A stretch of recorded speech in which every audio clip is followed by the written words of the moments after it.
তার নিশানায় তার দলেরই জেলা সভাপতি সাংসদ।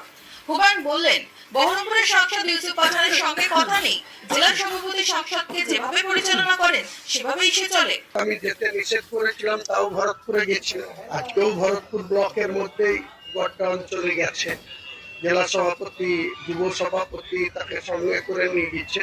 এসবের জবাব আমি 2029-এ দেব। বহরমপুরের সাংসদ ইউসুফ পাঠানকে ভোটে জেতাতে তিনিই ছিলেন মূল নায়ক, অথচ যার জন্য চুরি করি সেই বলে চোর, অভিমান হুমায়ুনের। সনাতনী ধর্মাবলম্বী মানুষ, হিন্দু সমাজের মানুষ কাছে আমি ভিলে হই।